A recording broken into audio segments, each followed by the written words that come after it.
ಅಪ್ಪನೇ 5 ವರ್ಷ ಸಿಎಂ ಹೇಳಿಕೆಗೆ ಡಿಕೆ ಬಣ ಭರ್ಜರಿಯಾಗಿ ಕೌಂಟರ್ ಕೊಟ್ಟಿದೆ. ಡಿಕೆಶಿ ಪರವಾಗಿ 80-90 ಶಾಸಕರಿದ್ದಾರೆ.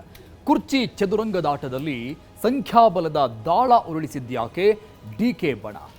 ಮತ್ತೊಂದು ಕಡೆ ಇಕ್ಬಾಲ್ ಹುಸೇನ್ ಅವರ ಮಾತಿನ ಅರ್ಥ ಏನು? ಯತೀಂದ್ರಗೆ ವಾರ್ನಿಂಗ್ ಕೊಟ್ರ ಇಕ್ಬಾಲ್ ಹುಸೇನ್? ಆ ಬಗ್ಗೆ ತೋರಿಸ್ತೀವಿ ನೋಡಿ.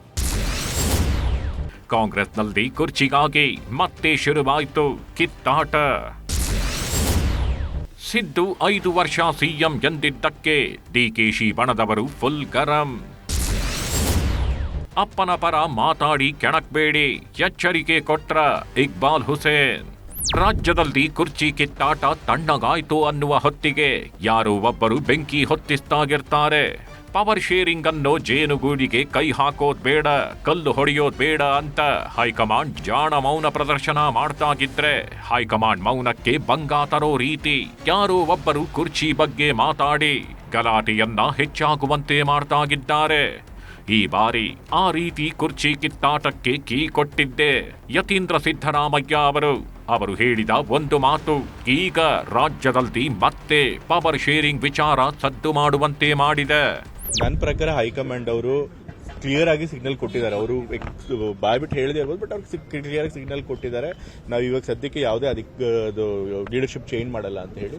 ಸೊ ಹಾಗಾಗಿ 5 ವರ್ಷ ಸಿದ್ದರಾಮಯ್ಯ ಅವರು ಮುಖ್ಯಮಂತ್ರಿಗಳಾಗಿರ್ತಾರೆ ಅಂತ ನಾನು ನಂಬ್ತೀನಿ.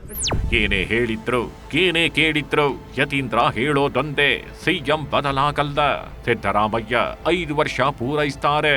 ಹೈಕಮಾಂಡ್ ಸಹ ಸಿದ್ದರಾಮಯ್ಯ ಅವರನ್ನೇ ಮುಂದುವರೆಸುತ್ತೆ ಅಂತ ಯತೀಂದ್ರ ಹೀಗೆ ಪದೇ ಪದೇ ಹೇಳೋದು ಸಿಎಂ ಬಣದಲ್ಲಿರೋ ನಾಯಕರಿಗೆ ಇಷ್ಟವಾಗ್ಬೋದೇನೋ. ಆದರೆ ಡಿಕೆಶಿ ಬಣಕ್ಕೆ, ಖಂಡಿತ ಡಿಕೆ ಬಣಕ್ಕೆ ಯತೀಂದ್ರ ಮಾತುಗಳು ಎಳ್ಳಷ್ಟು ಇಷ್ಟ ಆಗಲ್ಲ. ಇತ್ತೀಚೆಗೆ ಡಿಕೆ ಶಿವಕುಮಾರ್ ಅವರ ಡೈ ಹಾರ್ಡ್ ಫ್ಯಾನು ಯಾರು ಅಂದ್ರೆ ಎಲ್ಲರಿಗೂ ನೆನಪಾಗೋದು ಇಕ್ಬಾಲ್ ಹುಸೇನ್ ಅವರು. ಯಾಕಂದ್ರೆ ಇಕ್ಬಾಲ್ ಅವರು ಡಿಕೆಶಿಯನ್ನ ಸಿಎಂ ಆಗಿ ನೋಡಬೇಕು ಅಂತ ಪಣ ತೊಟ್ಟು ಪೂಜೆ ಪುನಸ್ಕಾರಗಳನ್ನು ಮಾಡ್ತಾಗಿದ್ದಾರೆ. ಸ್ವತಃ ಡಿಕೆಶಿಯೇ ಅವಮಾನ ಮಾಡಿದ್ರು. ಅವನ ಮಾತುಗಳನ್ನ ಯಾರು ನಂಬೇಡಿ, ಅವನಿಗೆ ಮಾತಾಡೋ ಚಟ ಅಂತ ಹೇಳಿದ್ರು ಸಹ ಇಕ್ಬಾಲ್ ಹುಸೇನ್ ಮಾತ್ರ ತಗ್ಗೋದೇ ಇಲ್ಲ ಅಂತ ಮಾತಾಡ್ತಾನೇ ಇದ್ದಾರೆ. ಡಿಕೆಶಿ ಸಿಎಂ ಆಗ್ಲೇಬೇಕು, ಅದನ್ನ ನಾವು ನೋಡ್ಲೇಬೇಕು ಅಂತ ಹೇಳ್ತಾಗಿದ್ದಾರೆ. ನಾನು ಸುಮಾರು 80-90 ಜನ ಶಾಸಕರು ಈಗಾಗಲೇ ನಾವೆಲ್ಲರೂ ಕೂಡ ಒಂದು ಅವಕಾಶ, ಶಿವಕುಮಾರ್ ಸಾಹೇಬರಿಗೆ ಒಂದು ಅವಕಾಶ ಕೊಡಬೇಕು. ಕೆಲವರು ಮೌನವಾಗಿದ್ದಾರೆ, ಕೆಲವರು ಒಳಗೆ ಮಾತಾಡ್ತಾರೆ. ನಾನು ಕ್ಲಿಯರ್ ಕಟ್ ಆಗಿ ಹೇಳ್ತಾ ಇದ್ದೀನಿ, ನಾನು ಮುಕ್ತವಾಗಿ ಹೇಳ್ತಾ ಇದ್ದೀನಿ. ಇನ್ನು ಈಗ ಶುರುವಾಗಿರೋ ಕಿತ್ತಾಟದ ಬಗ್ಗೆ ಕಾಂಗ್ರೆಸ್ ನಾಯಕರು ಮತ್ತೆ ಅದೇ ಜಾಣ ಉತ್ತರವನ್ನೇ ಕೊಡ್ತಾಗಿದ್ದಾರೆ. ಯಾರು ಏನೇ ಹೇಳಿದ್ರು ಕೊನೆಗೆ ನಿರ್ಧಾರ ತೆಗೆದುಕೊಳ್ಳೋದು ಹೈಕಮಾಂಡ್. ನಮ್ಮ ಪಕ್ಷದಲ್ಲಿ ಹೈಕಮಾಂಡ್ ತೀರ್ಮಾನ ಮಾಡೋದೇ ಅಂತಿಮ.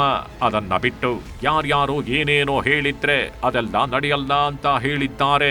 ಅಷ್ಟೇ ಅಲ್ಲದೆ ಹೈಕಮಾಂಡ್ ಸಹ ಕುರ್ಚಿ ಕಿತ್ತಾಟದ ವಿಚಾರವನ್ನ ಗಂಭೀರವಾಗಿ ತೆಗೆದುಕೊಂಡು ಸಸ್ಪೆನ್ಸ್ಗಳಿಗೆ ತೆರೆ ಎಳೆಯಬೇಕು ಅನ್ನೋ ಮಾತುಗಳನ್ನ ಹೇಳಿದ್ದಾರೆ.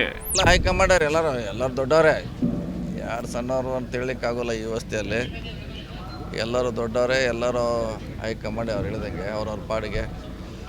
ಅಧಿಕಾರದ ವಿಚಾರದಲ್ಲಿ ಏನು ಮಾತನಾಡಬಾರದು, ಹೈಕಮಾಂಡ್ ಮನವೊಲಿಸಿಯೇ ಕುರ್ಚಿ ದಕ್ಕಿಸಿಕೊಳ್ಳಬೇಕು ಅಂತ ತೀರ್ಮಾನಿಸಿರೋ ಡಿಕೆಶಿ ಕುರ್ಚಿ ಬಗ್ಗೆ ಏನನ್ನೂ ಮಾತನಾಡದೆ ಮೌನಕ್ಕೆ ಶರಣಾಗಿದ್ದಾರೆ. ಆದರೆ ಅವರ ಬೆಂಬಲಿಗರು ಮಾತ್ರ ದಿನಕ್ಕೊಂದು ಮಾತು ಹೇಳಿ ಕುರ್ಚಿ ಕದನವನ್ನ ದೊಡ್ಡದು ಮಾಡ್ತಾಗಿದ್ದಾರೆ. ಆದರೆ ಯಾರು ಏನೇ ಮಾತಾಡಿದ್ರು ಅದೆಲ್ಲ ನಡೆಯಲ್ಲ ಅಂತ ಇನ್ನು ಕೆಲವು ನಾಯಕರು ಮಾತಾಡಿರೋರ ಬಾಯಿ ಮುಚ್ಚಿಸೋ ಕೆಲಸ ಮಾಡಿದ್ದಾರೆ. ಶ್ರೀಮತಿ ಸೋನಿಯಾ ಗಾಂಧಿ ಅವರು, ರಾಹುಲ್ ಗಾಂಧಿ ಅವರು, ಎಐಸಿಸಿ ಅಧ್ಯಕ್ಷ ಮಲ್ಲಿಕಾರ್ಜುನ್ ಖರ್ಗೆ ಅವರು ಸುಪ್ರೀಂ, ಅವ್ರು ಏನ್ ನಿರ್ಧಾರ ಮಾಡ್ತಾರೆ ಅದು ಫೈನಲ್. ಮತ್ತೆ ನಾನು ಹೇಳ್ಬೇಕಾಗಿಲ್ಲ, ಮುಖ್ಯಮಂತ್ರಿಗಳು ಸ್ವತಃ ಹೇಳಿದಾರ. ಎಲ್ಲಿವರೆಗೆ ನನಗೆ ಹೈಕಮಾಂಡ್ ಹೇಳ್ತಾರೆ ಅಲ್ಲಿವರೆಗೆ ಮುಂದುವರಿತೀನಿ. ಡಿಕೆ ಶಿವಕುಮಾರ್ ಅದನ್ನೇ ಹೇಳಿದಾರ. ಈಗಾಗಲೇ ಕಾಂಗ್ರೆಸ್ನಲ್ಲಿ ಬಣ ರಾಜಕೀಯ ಆಗಿದೆ. 2 ಬಣಗಳ ನಡುವೆ ಕಿತ್ತಾಟ ನಡೀತಾಗಿದೆ ಅಂತ ವಿಪಕ್ಷಗಳು ಆರೋಪಗಳನ್ನ ಮಾಡ್ತಾಗಿದ್ದಾರೆ. ಅವರ ಬಾಯಿ ಮುಚ್ಚಿಸೋದಕ್ಕಾದ್ರೂ ಕುರ್ಚಿ ಬಗ್ಗೆ ಮಾತಾಡದೇ ಇರ್ತಾರ ಅಂದ್ರೆ ನೋ ವೇ, ಚಾನ್ಸೇ ಇಲ್ಲ ಅಂತ ಕೈ ನಾಯಕರು ತಮ್ಮಲ್ಲಿ ತಾವೇ ಕಿತ್ತಾಡ್ಕೊಳ್ತಾಗಿದ್ದಾರೆ. ಇದನ್ನೇ ವಿಪಕ್ಷಗಳು ಅಸ್ತ್ರವಾಗಿ ಬಳಸಿಕೊಳ್ತಾಗಿದ್ದಾರೆ.